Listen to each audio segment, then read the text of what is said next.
一百一百画中画出台湾的乡土风景、农产生活甲传统建筑。本土美学建构者何文启过身满周年，文化部特别举办纪念展，内容包括水彩、油画，还有古相片等珍贵的文献。何文启先生的所有作品都启发了我，更深入的知道台湾这块土地的所有人文历史是经历过多么漫长的一个过程。台南美学馆我也是第一次来，然后台湾美学馆也是我心目中最理想的一种文化基地。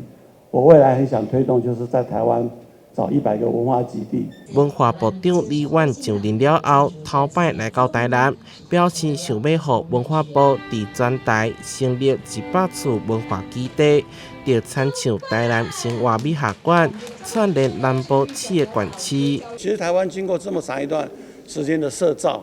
还有整理，其实很容易找到这些点。然后我现在要的是这一点的资源，怎么样串联，然后活动给相连，然后吸引青少年、儿童来参观，